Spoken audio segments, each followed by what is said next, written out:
Hi, ನನ್ನ ಕಲ್ಪನಾ ಲೋಕ YouTube ಚಾನಲ್ಗೆ ನಿಮ್ಮೆಲ್ಲರಿಗೂ ಆತ್ಮೀಯವಾದ ಸ್ವಾಗತ. ಯಾರಾದರೂ ಹೊಸದಾಗಿ ಕತೆಗಳನ್ನು ಕೇಳ್ತಿದ್ರೆ ದಯವಿಟ್ಟು ಸಬ್ಸ್ಕ್ರೈಬ್ ಮಾಡಿ ಕತೆಗಳನ್ನು ಕೇಳಿ. ಕತೆಗಳು ನಿಮಗೆ ಇಷ್ಟ ಆದರೆ ಕಮೆಂಟ್ ಮಾಡಿ, ನಿಮ್ಮ ಆತ್ಮೀಯರಿಗೆ ಶೇರ್ ಮಾಡಿ. ಕವಲುದಾರಿ ಕತೆಯ ಮುಂದುವರೆದ ಸಂಚಿಕೆ. ಕಷ್ಟ ಬಂದರೆ ಎಲ್ಲವೂ ಒಟ್ಟೊಟ್ಟಿಗೆ ಬರುತ್ತವೆ ಎಂದು ಹೇಳುವ ಹಾಗೆ ಭೂಮಿಯ ಬಾಳಿನಲ್ಲಿ ಇನ್ನೊಂದು ಆಘಾತ ಕಾದಿತ್ತು.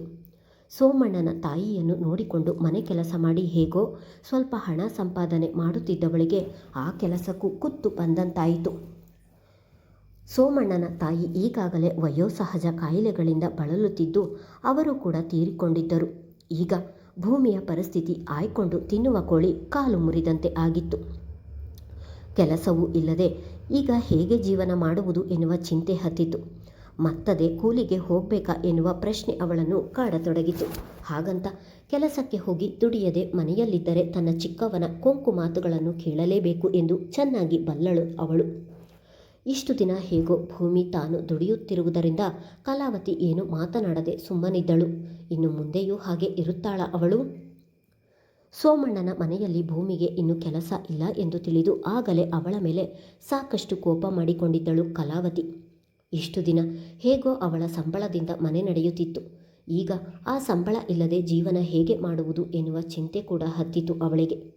ಮದುವೆಯ ಬಗ್ಗೆ ಮಾತನಾಡಲು ಇದೇ ಸರಿಯಾದ ಸಮಯ ಎಂದು ಯೋಚಿಸಿದವಳು ಎಲ್ಲರೂ ಒಂದೆಡೆ ಇರುವುದನ್ನು ನೋಡಿ ನಡುಮನೆಯಲ್ಲಿ ಕುಳಿತು, ದ್ಯಾವ್ರೆ, ನನ್ನ ಮ್ಯಾಲೆ ಯಾಕೆ ಕ್ವಾಪ ನಿಂಗೆ? ನನ್ನ ಗಂಡಂಗೆ ಕೆಲಸ ಮಾಡೋಕ್ಕೆ ಆಗ್ನಿಲ್ಲ ಅಂದ್ರೂ ಕೂರಿಸಿ ನಾನೇ ದುಡ್ದು ಸರಿಯಾಗಿ ಊಟ ಆಗ್ತಿದ್ದೆ. ಈಗ ಅವರನ್ನೇ ಕಿತ್ಕೊಳ್ಳೋಕ್ಕೆ ಹೊಂಟಿದ್ದೀಯಾ ನೀನು? ನಿಂಗೆ ಕರುಣೆ ಅನ್ನೋದೇ ಇಲ್ವಾ ಎಂದು ರಾಗವಾಗಿ ಹೇಳಿಕೊಂಡು ಜೋರಾಗಿ ಅಳತೊಡಗಿದಳು. ಇದ್ಯಾಕಮ್ಮಿ ಬಡ್ಕತಿದೀಯಾ? ನಾನು ಸತ್ತೋಗಿರುವಂಗೆ ಆಡ್ತಿದ್ದೀಯಲ್ಲ, ಏನಾಯ್ತು ನಿಂಗೆ ಎಂದು ಗದರಿದರು ಪದ್ದಣ್ಣ. ಅಯ್ಯೋ ಮೂದೇವಿ, ಎಂತ ಮಾತಾಡ್ತೀಯ? ಬುಡ್ತು ಅನ್ನು. ನಿಂಗೆ ಕಾಯಿಲೆ ಇರೋ ವಿಷಯ ತಿಳಿದು ಆಗಲೇ ನಮಗೆಲ್ಲ ಸಿಡ್ಲು ಬಡ್ದಂಗಾಗದೆ ಈಗ ಸಾಯೋ ಮಾತ್ಯಾಕೆ ಆಡ್ತೀಯ ಏಳು? ಈಗ ನೀನು ಹೊಂಟೋದ್ರೆ ನಿನ್ನ ಮಗಳು ಜವಾಬ್ದಾರಿ, ಅವಳು ದತ್ತು ತಗೊಂಡಿರೋ ಅವಳ ಮಗಳು ಜವಾಬ್ದಾರಿ ಎಲ್ಲ ನನ್ನ ಮ್ಯಾಲೆ ಬೀಳ್ತದೆ. ನಾನೊಬ್ಳು ಏಟು ಅಂತ ನೋಡ್ಕೊಳಕ್ಕಾಯ್ತದೆ ಏಳು ಎಂದು ಹೇಳುತ್ತಾ ಮತ್ತೊಮ್ಮೆ ಜೋರಾಗಿ ಅಳತೊಡಗಿದಳು. ಇವಾಗೇನು ನೀನು ನನ್ನ ಮಗಳನ್ನು ನೋಡ್ಕೋತಿದ್ಯಾ? ಅವಳ ಜೀವನ ಅವಳು ನೋಡ್ಕೋತಾವಳೆ, ಅವಳು ವಿಷಯ ಯಾಕೆ ನಿಂಗೆ ಎಂದರು ಪದ್ದಣ್ಣ. ಅದೇನು ಮಾತು ಅಂತ ಆಡ್ತೀಯ? ಇನ್ನು ಮುಂದೆ ಅವಳ ಜೀವನನ ನೋಡ್ಕೊಳ್ಳೋಕ್ಕೆ ಅವಳಿಗೆ ಆ ಮನೆ ಕೆಲಸ ಕೂಡ ಇಲ್ಲ. ಇನ್ಮ್ಯಾಕೆ ಅವಳನ್ನುವೆ ನಾನೇ ನೋಡ್ಕೋಬೇಕು. ಅವಳು ಸೌತಿ ಮಗಳೇ ಆಗಿರ್ಬೋದು, ಹಾಗಂತ ನೀನು ಇಲ್ಲ ಅಂದರೆ ಅವಳನ್ನ ಜವಾಬ್ದಾರಿ ನಾನು ಬಿಟ್ಬಿಡಕ್ಕಾಯ್ತದ ಎಂದು ಹೇಳಿದ ಕಲಾವತಿಯನ್ನು ಆಶ್ಚರ್ಯದಲ್ಲಿ ನೋಡುತ್ತಿದ್ದಳು ಭೂಮಿ. ಎಳೆ ಮಗು ಎಂದು ನೋಡದೆ ಥಳಿಸುತ್ತಿದ್ದ ಮಲತಾಯಿ ಈಗ ನನ್ನ ಜವಾಬ್ದಾರಿಯ ಬಗ್ಗೆ ಮಾತನಾಡುತ್ತಿದ್ದಾಳಲ್ಲ ಎನ್ನುವ ಆಶ್ಚರ್ಯದ ಮೇಲೆ ಆಶ್ಚರ್ಯ ಭೂಮಿಗೆ. ಕಲಾವತಿ ಯಾವ ವಿಚಾರವನ್ನು ಮಾತನಾಡಲು ಪೀಠಿಕೆ ಹಾಕುತ್ತಿದ್ದಾಳೆ ಎಂದು ಅರಿಯುವಲ್ಲಿ ಸೋತಳು ಭೂಮಿ. ಅದಕ್ಕೆ ಹೇಳ್ತೀವ್ನಿ, ನೀನು ಇರುವಾಗಲೇ ಇವಳಿಗೆ ಒಂದು ಮದುವೆ ಮಾಡಿ ಅವಳ ಜೀವನ ಒಂದು ನೆಲೆ ಮಾಡು ಎಂದು ಮತ್ತೆ ರಾಗವಾಗಿ ಅಳಲು ಶುರು ಮಾಡಿದಳು. ಭೂಮಿಗೆ ಕಲಾವತಿ ಇಂದಿನ ನಾಟಕದ ಅಳುವಿನ ಕಾರಣ ತಿಳಿದು ಹೋಗಿತ್ತು.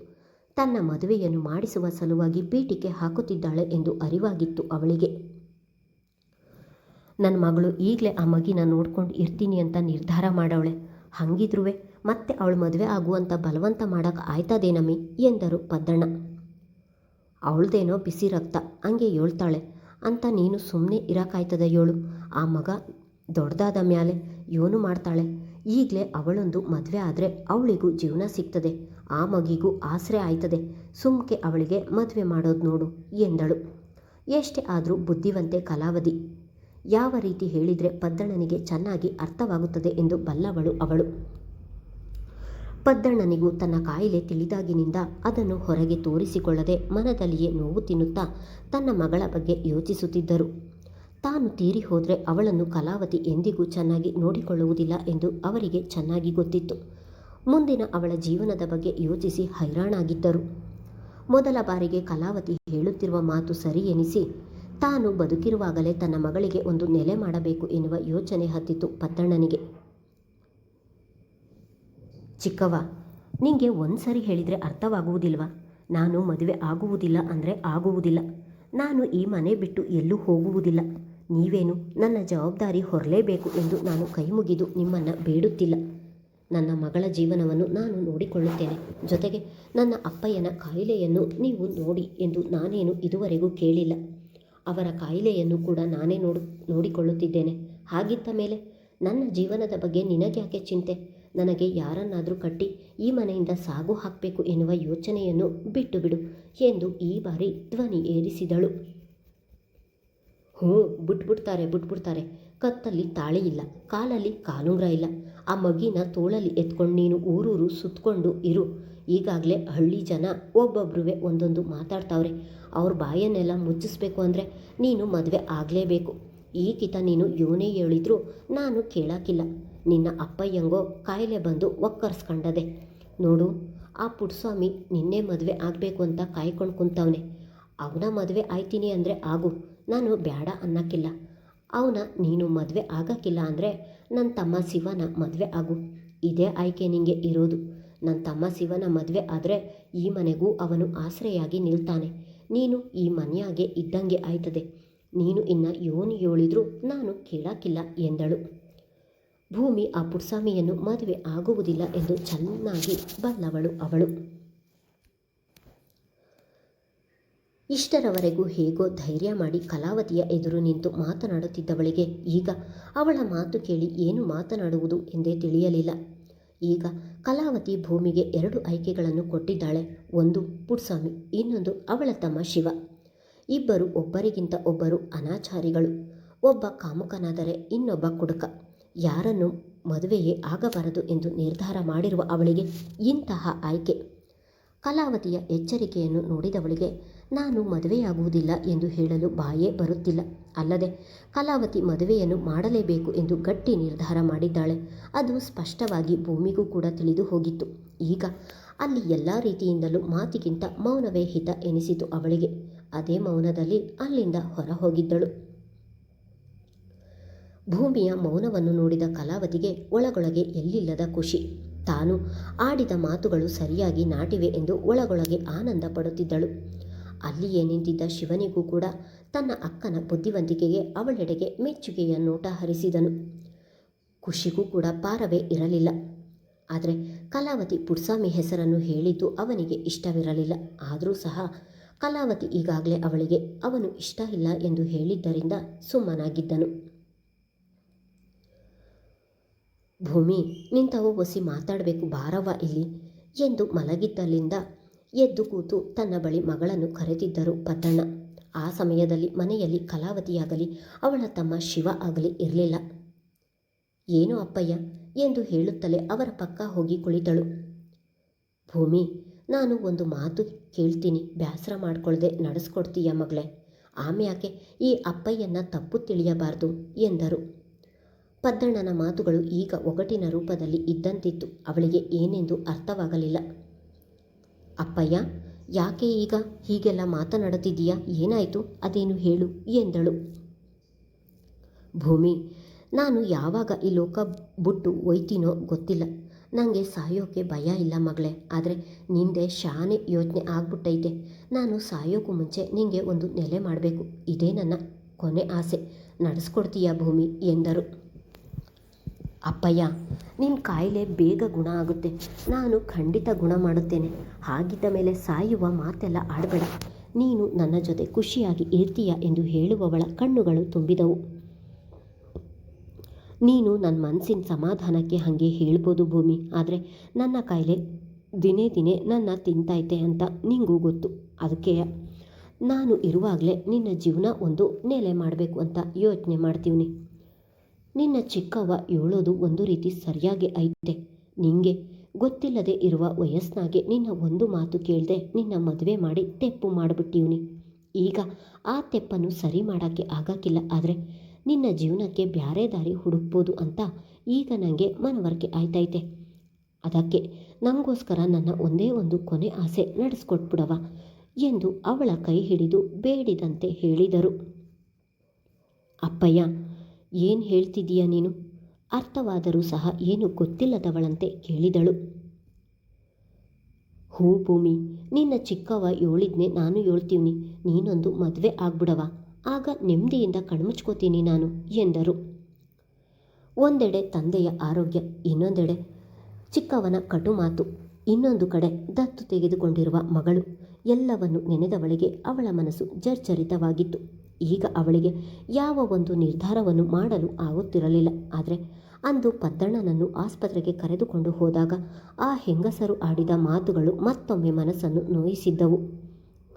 ಹೌದು, ನಾನು ಒಂಟಿಯಾಗಿ ಇದ್ದು ನನ್ನ ಮಗಳಿಗೆ ಉತ್ತಮ ಭವಿಷ್ಯವನ್ನು ಕೊಡಲು ಸಾಧ್ಯವಾಗುವುದಿಲ್ಲ.